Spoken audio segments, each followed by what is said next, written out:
आप सभी का मेरे YouTube चैनल पर स्वागत है। आज हम बात करने वाले स्पॉन्टेनियस म्यूटेशन जो है उसका दूसरा देखते हैं, स्पॉन्टेनियस लेसन्स। ये सेकंड नंबर है।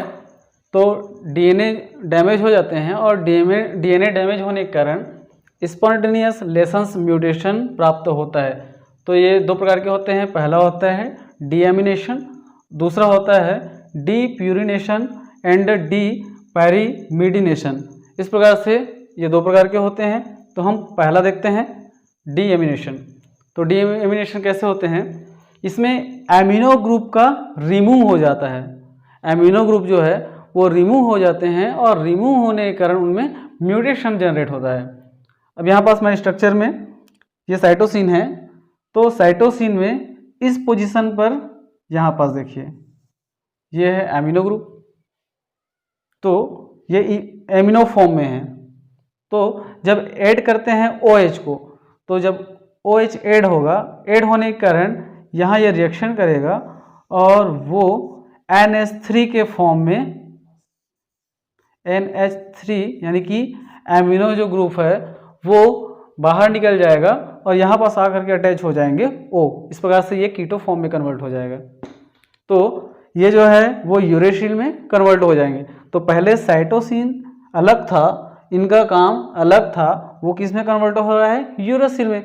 यूरेसिल का अलग काम है, साइटोसिन का अलग काम है। इस प्रकार से इनके स्ट्रक्चर जो है वो चेंज हो गया और चेंज होने का म्यूटेशन जनरेट हुआ। दूसरा वैसी एग्जांपल यहाँ पास है 5 मेथाइल साइटोसिन। तो 5 जो पोजीशन है उस पर मेथिल ग्रुप है। तो यहाँ पास भी वैसी हो गया। OH जब ऐड करेंगे तो एमिनो जो ग्रुप है वो रिमूव हो जाएगा और O जो है वो इसके साथ में आकर के अटैच हो जाएंगे और वो कन्वर्ट हो जाएंगे थायमिन में, और थायमिन का जो फंक्शन है वो अलग होता है। तो इस प्रकार से ये म्यूटेंट हुआ। ठीक वैसे ही अगर एडेनिन है तो एडेनिन में भी एमिनो ग्रुप पाए जाते हैं। जब इनका जो एमिनो ग्रुप है वो रिमूव होता है तो रिमूव होने के कारण वो हाइपोजेंथिन में कन्वर्ट हो जाता है।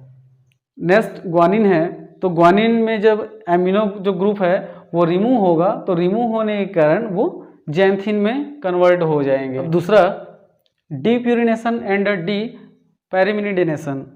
तो इसमें क्या होता है? डी कहने का मतलब है लॉस होना, ठीक है। तो डीप्यूरिनेशन यानी कि प्यूरिन का लॉस होना, और डीपैरिमिडिनेशन इसका मतलब यह है कि पेरिमिडिन का लॉस होना। तो इसमें पेरिमिडिन और प्यूरिन इनका लॉस होता है और न्यूक्लियोटाइड के जो ग्लाइकोसिडिक बॉन्ड होता है उसमें ब्रेक हो जाते हैं और ब्रेक होने के कारण प्यूरिन का लॉस हो जाता है। फिर आगे स्पॉन्टेनियस म्यूटेशन के अंतर्गत थर्ड पॉइंट ट्रांसपोजिशन। तो ट्रांसपोसोम जो है वो डीएनए का एक सीक्वेंस होता है। जैसा डीएनए होता है ठीक वैसे ही वो भी होता है। कौन? ट्रांसपोसोम।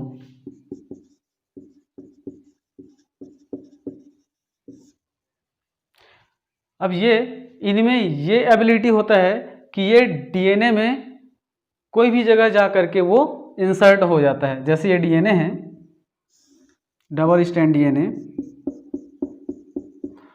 तो इस डीएनए में इसमें ये क्षमता होता है कि ये कहीं पास भी जा करके ये ऐड हो जाते हैं। हो सकता है ये यहाँ पास आ गया इस प्रकार से। तो इसके कारण क्या होता है? जो डीएनए का फंक्शन होते हैं वो फंक्शन लॉस हो जाता है। इस प्रकार से ये कंप्लीट हो गया स्पॉन्टेनियस म्यूटेशन का। अब आगे इंड्यूस्ड म्यूटेशन। तो इंड्यूस्ड म्यूटेशन को हम म्यूटाजन भी कहते हैं। क्यों? क्योंकि म्यूटाजन जो है एक प्रकार का एजेंट होते हैं जो म्यूटेशन को उत्प्रेरित करता है। तो इंड्यूस्ड म्यूटेशन के अंतर्गत म्यूटाजन आएगा। तो इंड्यूस्ड कितने प्रकार के होते हैं? पहला होता है फिजिकल म्यूटेशन, दूसरा होता है केमिकल म्यूटेशन और तीसरा होता है बायोलॉजिकल म्यूटेशन।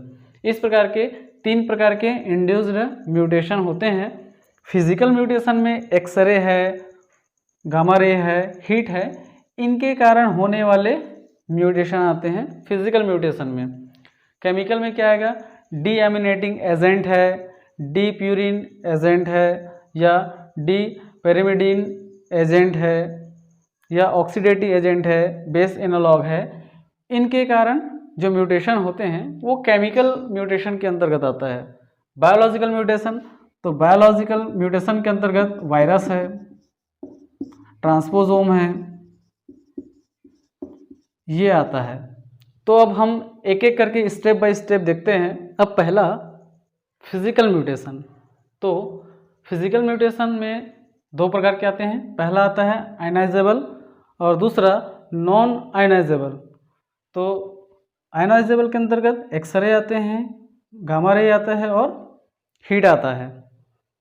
इसके अंतर्गत अल्ट्रावायलेट जो किरणें हैं वो आता है।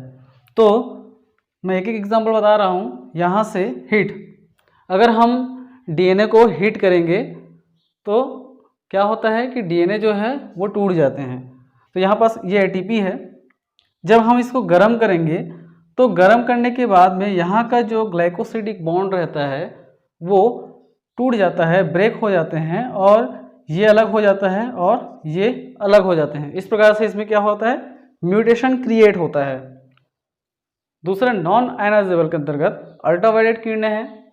तो अल्ट्रावायलेट किरणें 450 nm का, nm में क्या होता है कि ये थायमिन है और थायमिन जो है इस प्रकार से लगा हुआ है।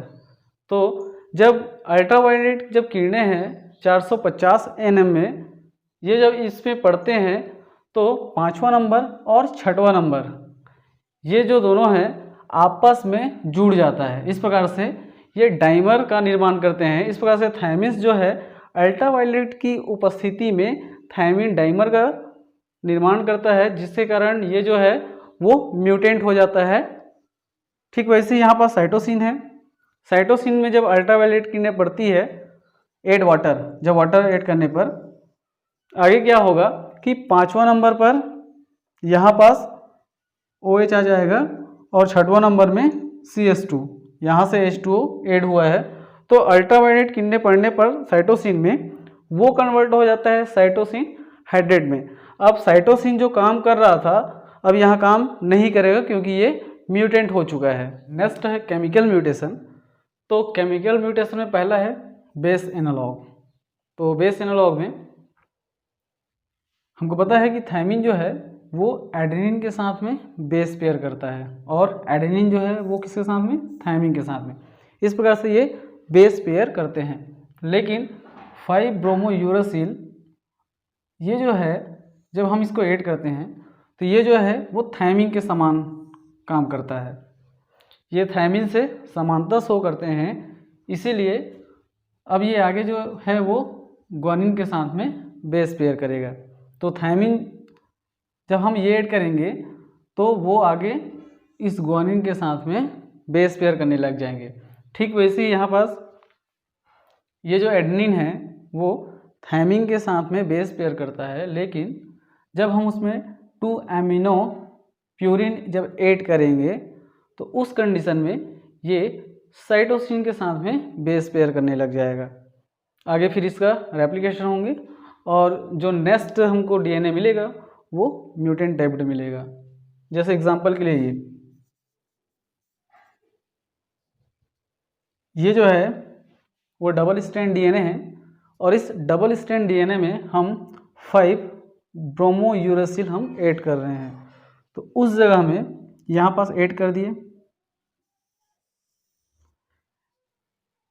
जब इसका आगे रेप्लिकेशन होगा तो इस प्रकार से हमने यहाँ पास ऐड कर दिया। अब इन दोनों का अब ये अलग अलग हो गया। यहाँ से हम इसको फिर से जब आगे रेप्लिकेशन करवाएंगे तो ये वाला जो स्ट्रैंड है, पहला स्ट्रैंड, उसका हमको डीएनए ये मिलेगा।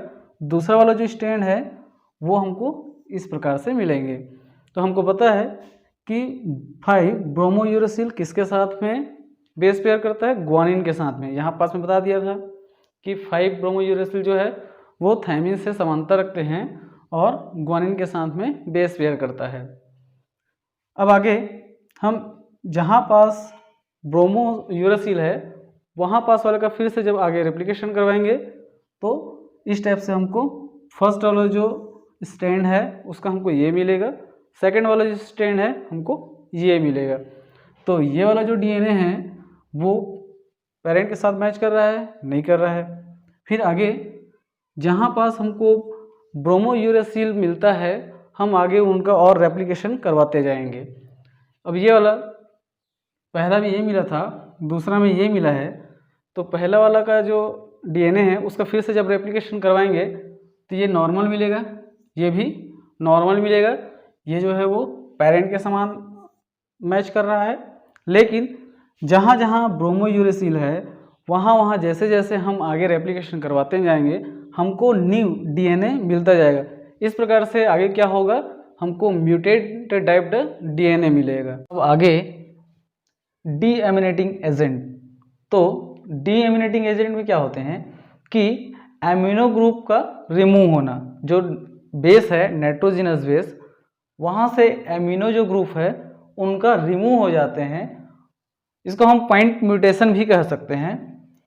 इसके अंतर्गत नाइट्रस ऑक्साइड हम ऐड करते हैं या सोडियम बाइसल्फाइड ऐड करते हैं। सोडियम बाइसल्फाइड जो है वो केवल और केवल साइटोसिन के लिए ही यूज़ किया जाता है। साइटोसिन में अगर एमिनो ग्रुप को हटाना रहता है, डीएमिनेटिंग करना रहता है, तो उसके लिए सोडियम बाइसल्फाइड यूज़ किया जाता है। तो यहाँ पास एग्जांपल है, जैसे एडेनिन है, एडेनिन में एमिनो ग्रुप पाया जाता है और इस एडेनिन में अगर मान लो जाए ऐड किया जाता है नाइट्रस ऑक्साइड, यहाँ पास नाइट्रस ऑक्साइड ऐड किया जाएगा, तो नाइट्रस ऑक्साइड ऐड करने के कारण वो कन्वर्ट हो जाते हैं हाइपोजेंथिन में, और हाइपोजेंथिन जो है वो बेस पेयर करते हैं साइटोसिन के साथ में। तो यहाँ पास क्या हो रहा है, ATCG ट्रांजिशन हो रहा है। कैसे होगा, A जो है वो T के साथ में बेस पेयर करता है और ये जो C है वो G के साथ में बेस पेयर करता है। तो यहाँ पास ATCG ट्रांजिशन हो रहा है। दूसरा एग्जांपल है साइटोसिन का। तो साइटोसिन जो है जब इसमें हम ऐड करेंगे नाइट्रस ऑक्साइड, तो नाइट्रस ऑक्साइड ऐड करने पर ये आगे कन्वर्ट हो जाएगा यूरेसिल में। जब एमिनो ग्रुप रिमूव हो जाएंगे तो वो कन्वर्ट हो जाता है यूरेसिल में, और ये जो यूरेसिल है वो एडेनिन के साथ में बेस पेयर करने लग जाते हैं। तो यहाँ पास कौन सा ट्रांजिशन हो रहा है, सी जो है वो जी के साथ में बेस पेयर करता है, ए जो है वो टी के साथ में बेस पेयर करता है। इस प्रकार से इसमें CGAT ट्रांजिशन होगा। आगे नेक्स्ट एल्किलेटिंग एजेंट। एल्किलेटिंग एजेंट कहने का मतलब यह है कि एल्किल ग्रुप का ऐड होना। तो एल्किल ग्रुप को ऐड करने के लिए एजेंट होते हैं, कुछ केमिकल एजेंट होते हैं, जैसे एथिल मीथेन सल्फोनेट, ये एक एजेंट है जिसका यूज करते हैं एल्किल ग्रुप को ऐड करने के लिए, जिसको हम बोलते हैं नाइट्रोजन मस्टर्ड गैस। इसको हम नाइट्रोजन मस्टर्ड गैस के नाम से भी जानते हैं। इसके अंदर और है नेक्स्ट मेथाइल मीथेन सल्फोनेट। उसके अलावा नाइट्रोसोग्वानिडीन, ये जो है वो एग्जाम्पल है, एजेंट के रूप में हम इसका यूज करते हैं। जैसे यहाँ पास ये ग्वानिन है और इस ग्वानिन में हम एथिल मीथेन सल्फोनेट जब ऐड करते हैं तो वो कन्वर्ट हो जाते हैं O6 एथिल ग्वानिन में। तो इसमें जब कन्वर्ट हो जाएगा तो ये जो है वो टी के साथ में बेस पेयर करता है। ठीक वैसे ही यहाँ पास है टी, तो टी यानी कि थायमिन, थायमिन जो है EMS की प्रेजेंस में जब हम इसको ऐड करेंगे, EMS इसको हम जब ऐड करेंगे तो ऐड करने के बाद में जब यहाँ पास एल्किल ग्रुप ऐड हो जाएगा तो वो कन्वर्ट हो जाते हैं O6 एथिल थायमिन में, और ये जो है वो बेस पेयर करने लग जाते हैं ग्वानिन के साथ में। तो इस प्रकार से यहाँ पास कौन सा ट्रांजिशन हो रहा है, पहले G जो है वो नॉर्मल कंडीशन में किसके साथ बेस पेयर करते हैं, C के साथ में करते हैं, और T जो है वो A के साथ। इस प्रकार से CGAT ट्रांजिशन यहाँ पास हो रहे हैं। दूसरा ये कि थायमिन जो है वो किसके साथ बेस पेयर करते हैं, A के साथ में बेस पेयर करते हैं, और ग्वानिन जो है वो साइटोसिन के साथ में। इस प्रकार से यहाँ पास AT और CG ट्रांजिशन हो रहे हैं। इस प्रकार से यहाँ पास केमिकल एजेंट की प्रेजेंस में म्यूटेशन कॉज हो रहा है।